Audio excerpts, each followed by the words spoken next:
Bonjour, je suis Guillaume Marois, je suis le CTO d'Explain. J'ai rejoint Explain en 2017, d'abord en tant que lead data, avant de prendre en charge toute l'équipe technique. Nous, tous les jours, on récupère des données qui sont des articles de presse ou des documents produits par les collectivités. Et ces données textuelles, on va les traiter à travers un ensemble de microservices qui sont en Python. Et une fois traitées, ces données elles sont insérées dans une base de données PostgreSQL et dans des index Elasticsearch. Et ensuite, on a des API, toujours en Python, qui vont servir notre front qui est en Angular. Donc, je dirais qu'on a trois challenges principaux.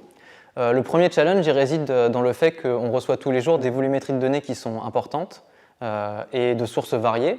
Et donc on se doit, côté back-end, d'avoir une architecture qui est robuste et qui est rapide. Par exemple, on doit avoir des microservices qui ont des temps de réponse qui sont relativement courts.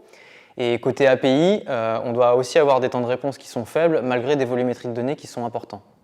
Côté data science, comme on a des données textuelles qui sont complexes et hétérogènes, on a des problématiques de NLP qui sont assez intéressantes, par exemple autour du résumé de texte, de la classification ou de la reconnaissance d'entité. Et enfin, côté front, comme les données que l'on doit présenter aux clients, c'est des données qui sont administratives, qui sont complexes, on a des gros efforts à faire côté UX et des challenges très intéressants côté front, pour avoir une expérience pour le client qui est fluide et qui lui permet de comprendre rapidement des documents et des informations qui, au départ, ne sont pas forcément faciles à ingérer.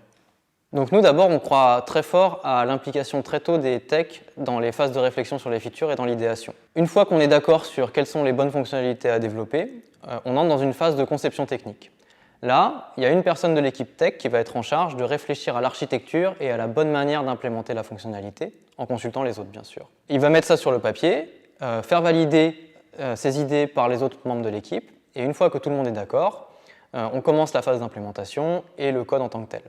Nous, on aime bien cette phase de conception technique parce qu'elle permet aux techs d'avoir du temps pour prendre du recul sur la manière d'implémenter, sur l'architecture, et elle nous assure qu'on produit du code qui est robuste, avec une qualité importante, qui est quelque chose qui est très important chez nous. Là, on est dans une phase où on a plein de sujets excitants, que ce soit côté back, côté front ou côté data.